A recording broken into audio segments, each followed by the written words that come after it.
The Cybersecurity and Compliance Podcast with Craig Petronella. Learn about the most current IT security threats in ransomware, phishing, business email compromise, cybercrime tactics, cyber heist schemes, social engineering scams, as well as hints and tips from leading professionals to help you prevent hackers from penetrating your network and dropping ransomware or malware payloads. This podcast will arm you with the best info to defend your network against the latest cyber crimes. Don't forget to like and subscribe. And now, here's your host, Craig Petronella. Hello, and welcome to another podcast episode, Petronella Cybersecurity. We've got Blake Ray. Hello. It's been a few weeks. Sorry, guys. It's been a crazy few months, actually. Today, we wanted to talk about how to choose a cybersecurity provider. Yeah, I think that's going to be a good topic, especially with the escalating landscape of the cybersecurity vulnerabilities that just seem to never end. Absolutely. So, Blake, you have a specific question, or what you're thinking as far as to kick it off?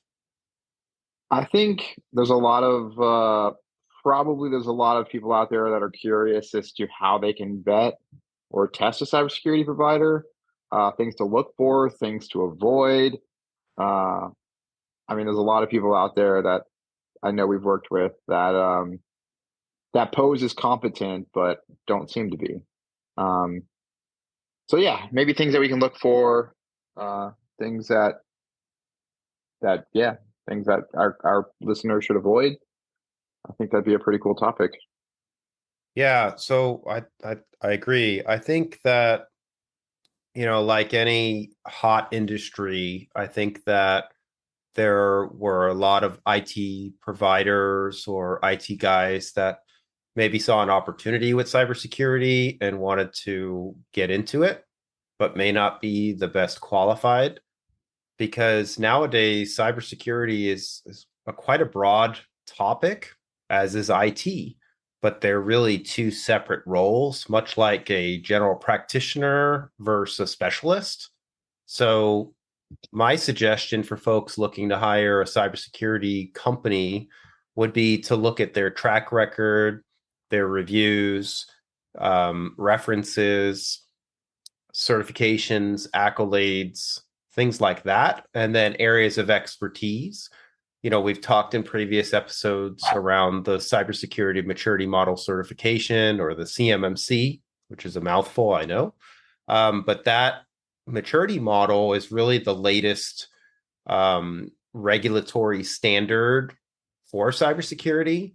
And there's been a lot of push to put the CMMC and have it overtake some older regulations. And I think overall that would be a good thing and make things hopefully less confusing for a lot of folks, especially smaller businesses and companies. You might know this. I'm CMMC certified, Blake CMMC certified. We have a lot of others that are certified on our team and partners. And one of the big things with the CMMC is there's a clear distinction between the roles of cybersecurity and IT. And you can't have the same company playing both sides. It's not ethical, and it's a conflict of interest. So a lot of companies, I don't think, realize that. They may be comfortable with the IT guy that they've been using for a while, or maybe the managed service provider. And, obviously with the latest threat landscape, you might have called your IT guy or your managed service provider about, how do I protect my company from ransomware? Have we done a simulation? What kind of tabletop exercises can we do? So I think that conversation would be naturally brought up to the trusted IT, but the reality is that vendor may not be best suited to deliver. And like I said, there's a good reason of why the Department of Defense put out the CMMC process and why they separated those roles. I think it's good to have a checks and balance. You don't want the person building your network to also be the one responsible for securing your network. So I think that that's probably a good place to start. What do you think? Oh, I can't hear you, Blake. Are you muted? Yeah, it definitely does seem like a conflict of interest. Obviously those who are building your network and cybersecurity infrastructure should understand it, and they're going to know the weak points of it because, frankly, none of us have an unlimited budget. Uh, so yeah, they may be able to, I guess, know where the bodies are hidden, or I guess that's a proper. Skeletons I in don't the know. closet. Yeah, I don't know if that was a proper analogy, but yeah. And so having somebody else, check your network and go over your network, the health of your cybersecurity policies and infrastructures and cybersecurity hygiene makes a lot of sense because, I mean, you're not taking the same test twice. It's like a student grading their own paper or something. Yeah, Um, I think that's a good point. I think that even for our work with the CMMC, we're a registered provider organization or an RPO, and we help a lot of defense industrial based companies or DIB companies, as well as small businesses, medium business enterprise, customers of all shapes and sizes. We help them make sense of a lot of these regulations. CMMC is the newest iteration. That's why it keeps coming up. But even those in healthcare for HIPAA, or now there's the new Federal Trade Commission or FTC regulation for automotive dealerships. We have clients that we help with that. So there's all these new regulations that keep coming out. But even we as a provider, the work that we do under cyber with the CMMC, those companies have to get our work checked by what's called a certified third party organization or a C3PAO. And that their job is only to check and provide the formal audit. So we're not allowed to do the formal audit. We could do what's called a practice audit or a pre-assessment and all the consultative preparatory work to get to the formal audit, but we're not allowed to do the formal audit because it's a conflict of interest. So I actually think that's a great idea. I welcome it because if you look at the supply chain and you look at all the statistics and the threat landscape of all the previous hacks, most of them sadly were self-attestation and they weren't third-party audited. So a lot of these companies that were hacked, they never had a risk assessment from a third party. In the HIPAA world or the medical world, they allow a self-assessment. You don't have to get a third-party assessment. However, a third-party assessment, while most often does cost money and may be viewed as expensive, it's actually one of the cheapest and best things that your company can do because you're getting that specialist to look through everything with a fine-tooth comb. And it's not to put anyone down or criticize anything. It's really just to catch, like Blake said, the skeletons in the closet and hopefully catch them proactively before you have an issue or a breach. what would you say? I mean, we've worked with a lot of, I know we have worked with a lot of third party IT firms. And I guess in the day-to-day operation side of things, like, I'm sure you've noticed more red flags than I have, but I've certainly noticed some red flags, and maybe I guess our listeners might be able to pick up on some of those things if we could call attention to them in this podcast. So, I guess if our customers or our listeners were vetting a cybersecurity firm, what advice could you give them to look out for in terms of red flags?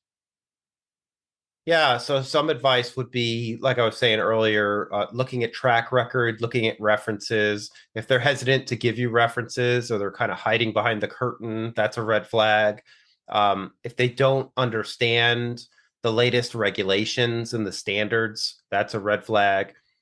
This is a little comical to me. Sometimes companies will misspell certain regulations, like HIPAA. A lot of times they'll misspell with two P's, HIPPA, which is incorrect. That is wrong. It is HIPAA. So different regulations like that. I could see like a office person or an employee misspelling it, but your expert, your specialist that should know that regulation inside and out, it's just comical and a bit inexcusable to me for them to misspell it. So that's a red flag in my viewpoint. Like with the same with the CMMC, if they don't know what that stands for or they don't know the lingo, and there's a lot of lingo. I mean, I'm not saying that that person that or that company has to know everything, because we're not that person or that company either. We don't claim to be the know-it-all of every situation. However, it's a red flag when no one in the company or connected to the company via partnership, whatever, can shed light on the topic. That's where it gets a little fishy to me. Experience, in my opinion, is very powerful. Testimonials and references are very powerful. Letting their customers tell you about the experience, hopefully a positive one, is powerful. I know Blake, project that comes to mind that we did for a big bank locally here, I feel like we did a great job of showing and shedding light on, or pulling, like you said, skeletons out of the closet on certain things. And, I feel like we did a great job pretending to be the hackers, because here's the thing, hackers don't care. They're doing their job, and their job in this context or this case is most often stealing intellectual property, causing disruption, whatever malicious act. But the point is that they're not going to wear kids' gloves. They're going to do what they can, right? And when we do a job or we do a project like that, we try to emulate what that experience would look like.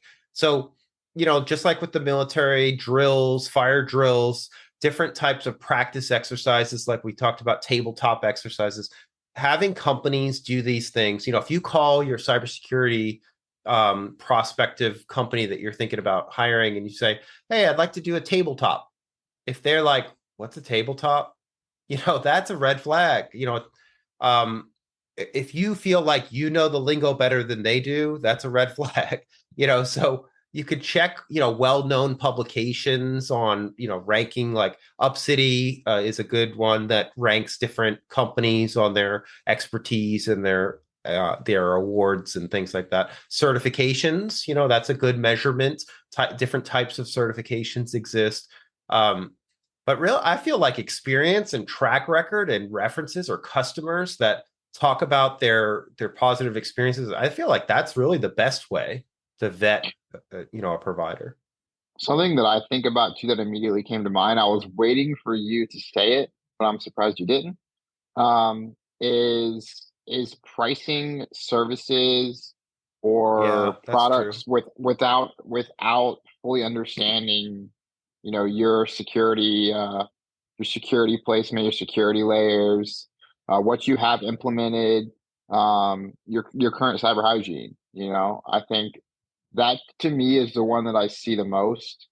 When I've talked to customers before on the phone, they're like, "Oh yeah, well this person quoted me this amount, this amount." That's like, do they know what servers you're running? Do they know like what your what type of firewall you're running? Do you know like how many endpoints you have? Like they don't seem to know any of this, but they're still somehow pricing out, services or products. Yeah, that's a good point. So pricing is a challenging task. From a customer lens is, how much does this cost? What is this going to cost me? How do I budget for this? And oftentimes when you ask a customer, what's your budget? They may not know. They may truthfully not know. Some customers may know, but they don't want to tell you the budget because they feel like that information is going to be used against them. But some customers have never gone through a security risk assessment. They don't know what that costs. And I think what Blake was trying to say is that some companies will charge $500 or $1,000 for an assessment, and some companies will charge $50,000 for an assessment. And obviously, they're different, and we can explain why they're different using different methodologies, using different levels of expertise. This comes up a lot with penetration testing. We've talked about penetration testing or pen testing, where typically with penetration testing, a white hat hacker, a good hacker, will try to break into, with your permission, your computers, your endpoints, your networks, your equipment, using public information or reconnaissance and different tools and tactics. Well, in the industry, a lot of people would abuse the keyword pen test, and confuse it with vulnerability assessment, where a vulnerability assessment is a tool, most often software, kind of like your antivirus software, where you run a tool against the network endpoints, and the tool then scans databases and comes back with typically what's called a traffic light report. What's green, what's orange or yellow, and what's red. What are your critical alerts? What's wrong? But it's an automated approach. Okay.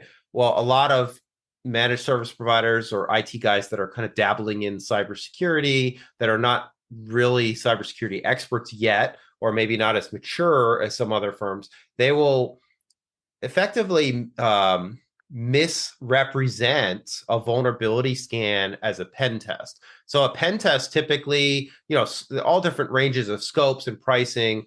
The pricing ultimately depends on how much time does the human ethical hacker spend per IP address on your stuff or your application. If you've got 50 computers and they spend 15 minutes on each endpoint, you're going to get a price of X. If you are a company that says, look, I want to know if anything exists, take the gloves off, be a hacker, then truthfully, you don't give that white hat hacker, you don't give them a time bracket. You say, go have at it, right? Because a hacker's not going to say, oh, I'm going to stop in 15 minutes. A hacker's going to spend days, weeks, whatever it takes to break into things. So when you have and you pay a company, an experienced cybersecurity company, to thoroughly and effectively pen test your organization, if you have the budget, it's obviously going to be more money to pay their team to take the gloves off and act like and behave like a real hacker would, opposed to, oh, I need a pen test because my insurance company said that I had to have one. How do I check this box? What's the cheapest way to do this, right? So there are companies that do that. And okay, yeah, we can get this done for $5,000, like Blake said, with very limited information, limited scope. What's really the cheapest way that my company can do that? So there's that perspective, just to check the box. And then there's the perspective of, how do we do this right? How do we make sure it's done right for the first time?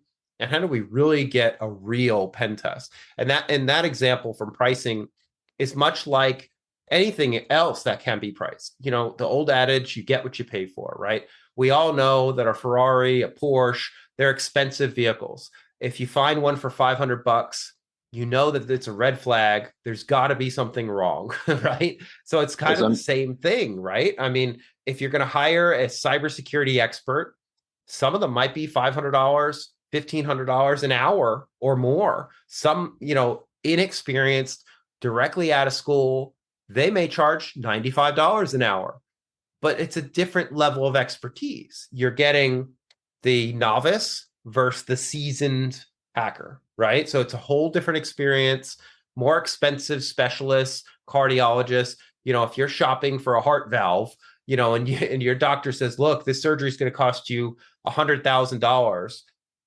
Do you really want to find the cheaper provider to do that?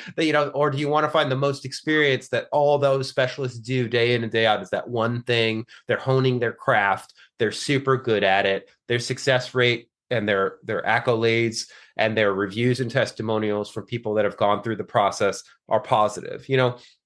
So I think that has a big effect on pricing. But you're absolutely right. Pricing cannot be achieved or given without a proper discovery or an assessment process.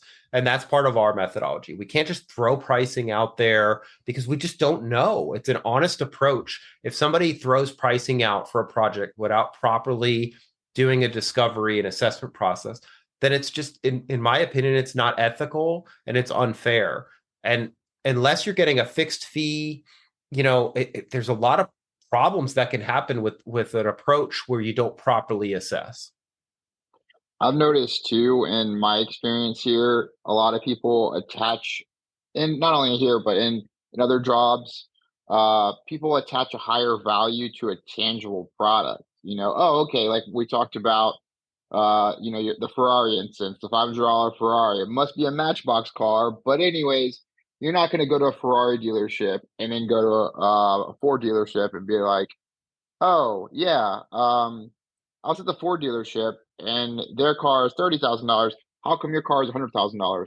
And then, oh, okay, well, I can show you this, I can show you that feature, I can show you that feature, I can show you the engine, the exhaust, whatever, right? The build, the leather, stitching, all these features that people attach to like a tangible product make more sense to the human mind because they can touch it, they can feel it, they can see it. But on the flip side, services don't quite scale, and they don't properly uh, they're not properly affixed in that way, unless they're sitting over our shoulder and they're watching us literally try and hack into their own network. They're wondering at the end of the day, oh, what did I pay for? I don't necessarily feel this. I don't feel satisfaction from paying for this. Um, and that's one thing that I've noticed people just don't understand, especially in the services industry. You're paying for experience. You're paying for time. You're paying for energy, effort, and you may not be able to feel it like you would a physical good or a physical product. You can't That's touch right. it.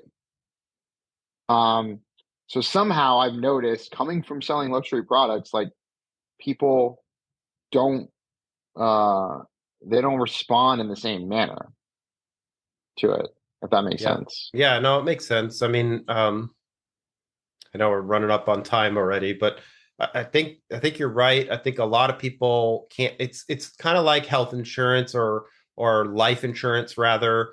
It's intangible. You don't really want to pay for it, but you need to have it. And unless you go through some life event or a friend, gets hurt or ultimately dies and they don't, you find out they did have health insurance or they did have life insurance and this is what happened, or maybe they did not have the proper insurance and paperwork in place, and then you see what happens to the family. Unless you experience that, um it's kind of like, well, do I really need that? It's this mysterious vapor. you know but the reality of this situation is it's real. The threats are real. The headlines don't lie. This we believe in a layered approach, a trustless approach. We don't like to trust any one vendor or one type of solution, and we encourage you that shop for cybersecurity services to take that approach as well. Try to find vendors that embrace zero trust and trustless technologies that are layered. And the more layers you can layer on top of your business to essentially create an onion or a force field, you're not relying on any one layer. You're relying on the sum of all of those layers together to make you as unhackable as possible. Yeah, I think that's a good point. I mean, trustless is the way to go. Anybody who does it stands out from the crowd, in terms of pricing, in terms of value. You're not always going to get the best for the cheapest price. It just doesn't work like that, especially in today's world. People know their worth, at least in our industry, people know their worth. People are getting paid by the big companies to serve providers. Is it unaffordable? No, it's not unaffordable, but is it worth it? Absolutely. Yeah. And so one thing I just wanted to kind of close out with is, we are constantly looking at the market and we get the feedback from small businesses on how expensive some of this stuff is. And we're always working as a company to give the most value for our clients. And one of the latest offers that we came up with is for just $500, we do a compliance armor vulnerability assessment. We call it CAVA for short. It's a huge high value assessment process that leverages proprietary methodology and patented solutions that are very unique, can't find it anywhere else. And we deliver it for just $500. And basically, we give a taste of what extended detection and response XDR technology can offer. And we combine that with the people and we test the humans on your team and do an assessment of them. and we combine that with a review of your maturity level, and we give you a score. We score you against your peers anonymously, of course, but we show you, look, this is where you are on the scale. This is where your peers are on the scale. It's a letter grade system, and it's just a really high value experience that shows you, look, this stuff is not as expensive as you might have thought it was. It's pretty easy to implement for most businesses and situations. And I encourage you guys to go to compliancearmor.com to check it out and sign up today. Yeah. Yeah, we'll be back, I think, next week for another podcast. We've got plenty of ideas to talk about.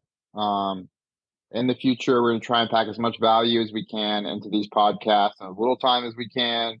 You know, we don't want to drag these podcasts out, hence why we're trying to cap them.